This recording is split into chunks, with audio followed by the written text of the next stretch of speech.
يا مساء الورد والفل والياسمين على عيونكم حبايبي، عاملين ايه؟ يا رب دايما تكونوا بألف خير. النهارده البسكوت بتاعي جميل قوي ولذيذ قوي وهيعجب الولاد كمان قوي قوي. النهارده البسكوت بتاعي عبارة عن بسكوت رول، بس بجد بطريقة لذيذة قوي هتعجبكم وان شاء الله هتعجب الولاد. والمكونات والمقادير بسيطة جدا ومش مكلفة وموجودة عندنا في البيوت كلها. يلا بينا على الفيديو عشان نشوف البسكوت بتاعنا النهاردة ده احنا عملناه ازاي والمكونات بتاعته كانت عبارة عن ايه. يلا بينا على الفيديو. السلام عليكم ورحمة الله وبركاته حبايبي واخواتي واصحابي الحلوين، عاملين ايه؟ يا رب دايما تكونوا بألف خير. مساء الفل والسعادة والهنا على عيونكم. النهاردة بإذن الله هنعمل كده نوع حلو قوي من انواع البسكوتات او الحلويات، هتبقى موجودة كده عندنا في البيت مع كوباية شاي بلبن، مع كوباية نسكافيه. بجد هتبقى حلوة قوي والولاد هيحبوها قوي بطريقة مختلفة وبشكل مختلف، وكمان الطعم هيبقى مختلف تماما عن اي نوع بسكوت تاني. فهتعجنيه على طول، والمقادير بتاعته والمكونات بتاعته كلها بسيطة وموجودة عندنا في البيت، مش هتاخد مني وقت، وبكوبايتين بس من الدقيق. تعالوا كده نسمي الله ونشوف المكونات اللي معايا اللي انا هعمل بيها البسكوت بتاعي النهارده. بس قبل اي حاجه طبعا نسمي ونصلي على سيدنا محمد عليه افضل الصلاه والسلام. وما تنسيش الفيديو لو عجبك اللايك بتاعكم الحلو والاشتراك في القناه وتفعيل الجرس عشان يوصلك كل فيديوهاتي اول باول. يلا نسمي الله كده ونشوف المكونات اللي معايا اللي انا هحتاجها للبسكوت بتاعي النهارده. انا عندي هنا اول حاجه 2 دقيق منخول، تمام، اهم حاجه بس يكون منخول. وعندي هنا نص كوبايه من السكر. انا ما عنديش سكر بودر بصراحه، انا عندي سكر بس اللي هو ايه، ناعم قوي، يعني زيه زي البودر بالظبط، تمام.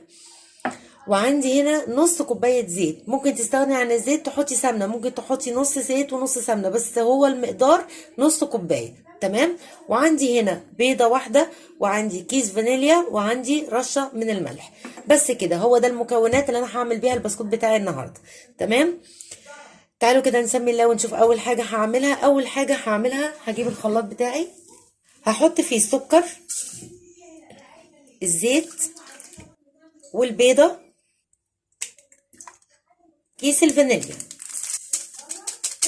هضرب ده كده كله كويس قوي في الخلاط لغايه السكر ما يدوب معايا.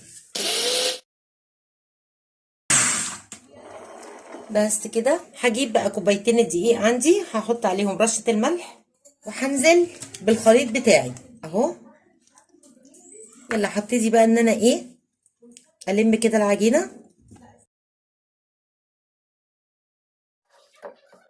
انا هكمل بايديا اهو. بصوا تلم كده على طول، بس البسكوتات مش بتتعجن، البسكوت بلمه كده بس ايه بايديا اهي. العجينه بتاعتي بصوا،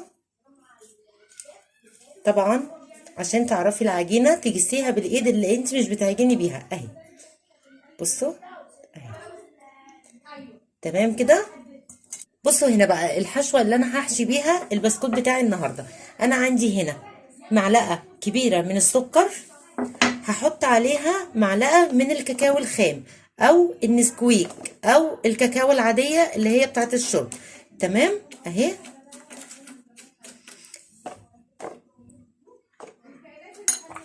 هو ده المكون بتاعي الجديد النهارده اللي انا هحشي بيه البسكوت اهو كده اهو. الكاكاو على معلقه السكر، تمام. عندي بقى هنا ورق الزبده اللي انا هفرد عليه العجينه بتاعتي النهارده، بس لازم يكون عندي ورق زبده، لازم ورقه الزبده النهارده. هجيب عندي هنا ورقه الزبده اهي، وهبتدي ان انا احط عليها العجينه بتاعتي، تمام اهي.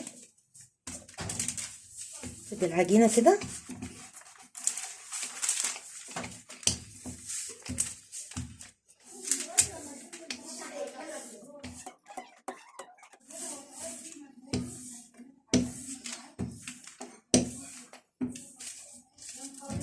تمام كده، انا كده العجينه بتاعتي اهي كلها بصوا رقيقه قوي، يعني بصوا اللي هو على قد ما تقدروا ان انتوا ترققوها رققوها.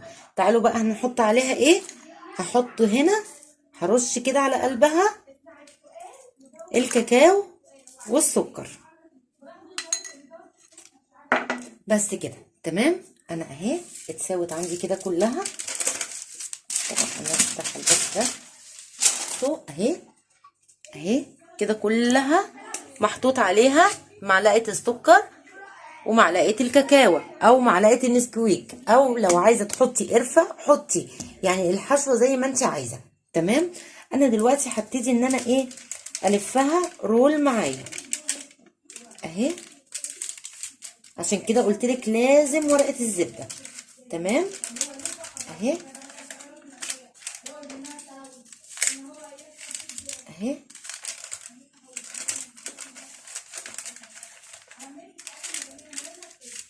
هي ورقه الزبده اللي هتساعدك ان انت تقدري تلفيها رول، او ورقه تلاجة او كيس تلاجة اهي. تساوي كده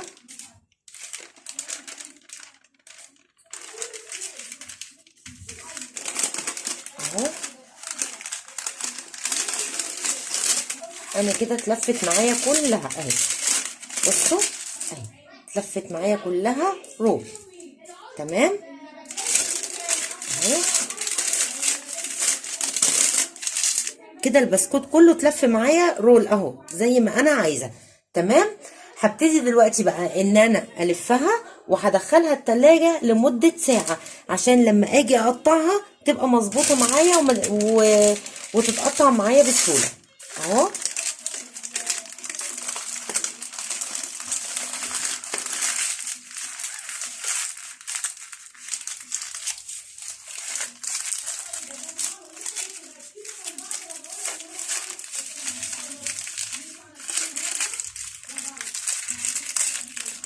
اهو بصوا كده البسكوت اتلف معايا رول اهو. هبتدي دلوقتي بقى ان انا احطه في التلاجة واسيبه لمدة نص ساعة او ساعة، وبعد كده نرجع ايه عشان نشوف الخطوة التانية اللي احنا هنقطعه فيها والتاني. بصوا بقى انا هنا كنت حطيت خلاص العجينة معايا بقالها ساعة في التلاجة. تعالوا بقى كده نفتحها ونقطعها، هتبقى سهلة معايا ان شاء الله. بصوا اتجمدت ازاي معايا خلاص. تعالوا بقى يلا نقطعها. هنقطعها بقى حلقات كده اهي. بصوا بقت سهله معايا ازاي. بصوا الجمال بتاعها اهو. شيل بس ايه الحرف بتاعها من هنا عشان ايه تقعد في الصاج اهو. عندي بقى هنا الصاج بتاعي، هبتدي ان انا ارص البسكوت بتاعي فيه. تمام اهو. دي طبعا زياده الحرف، انا مش عايزاه يبقى عريض قوي. بصوا حاولي بس ايه تسويها كده مطرح القطعه اهو. انا مش عايزاها يبقى عريضه قوي، يعني بصي اهو السمك بتاعها اهو. تمام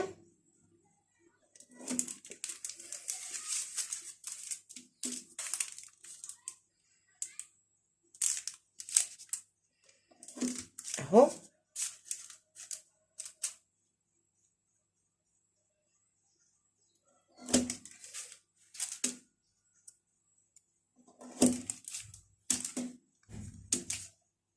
بصوا البسكوت بتاعي اهو.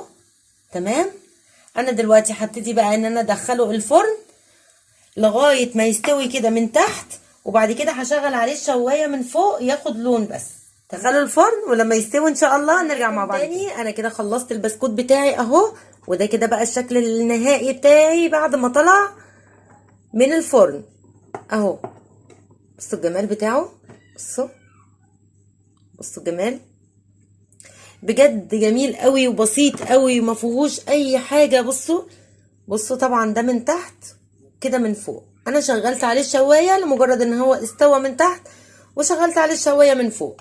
ما اخدش 10 دقايق وربع ساعه في الفرن، والله ما اخد اي حاجه، وبسيط جدا جدا جدا ما فيهوش اي حاجه اهو. كل اللي انا احتاجته ايه؟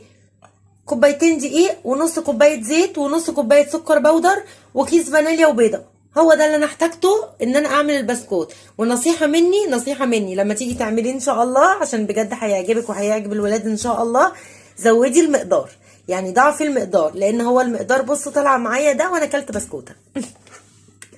ما انا لازم ادوق طبعا، ريحته بتبقى طالعه حلوه، الحاجه في الفرن ريحتها بتبقى طالعه حلوه، لازم اول ما اطلعها كده ادوق. بس انا باكله ايه بقى بيبقى سخن كده على طول، فكده يعني. لازم امضي عليه. اهو بسيط قوي، ما فيهوش اي حاجه. تعالوا كده نشوف السوا بتاعه من جوه. بصوا اهو، تعالوا كده بصوا. بصوا بيتكسر بيتكسر. بصوا عامل ازاي. بصوا، بصوا الجمال بتاعه. بصوا الشوكولاته الشوكولاته والسكر بجد مخلينه جميل جميل بجد. بصوا يعني، بصوا بيتكسر من بعض. بصوا اهو، بجد حلو قوي. هتجربوه ان شاء الله، هيعجبكم، هيعجب الولاد بتاعه. شكله لذيذ قوي، شكله زي العسل اهو. وطبعا السوا بتاعه انت اللي متحكمه فيه. مش هقدر اقولك طبعا سويه على مثلا 180 ولا 160، يعني مش هنكدب على بعض، مش كلنا عندنا الفران اللي هي بالتايمر. لا، سويه بقى السوا المعتاد بتاعك انت. كل واحد متحكم في الفرن بتاعه طبعا، وعارف السوا بتاعه، وعارف ان كان عالي ولا واطي. اتمنى النهارده الفيديو يعجبكم. ما تنسوش بقى الفيديو لو عجبكم اللايك الحلو بتاعكم، والاشتراك في القناه، وتفعيل الجرس عشان يوصل لكم كل فيديوهاتي اول باول. نتقابل الفيديو الجاي على خير ان شاء الله. اسيبكم في حفظ الله ورعايته. اتمنى لكم كل الخير والسعاده والهنا وراحه البال. اقول لكم حبايبي تصبحوا على الف خير. سلام عليكم.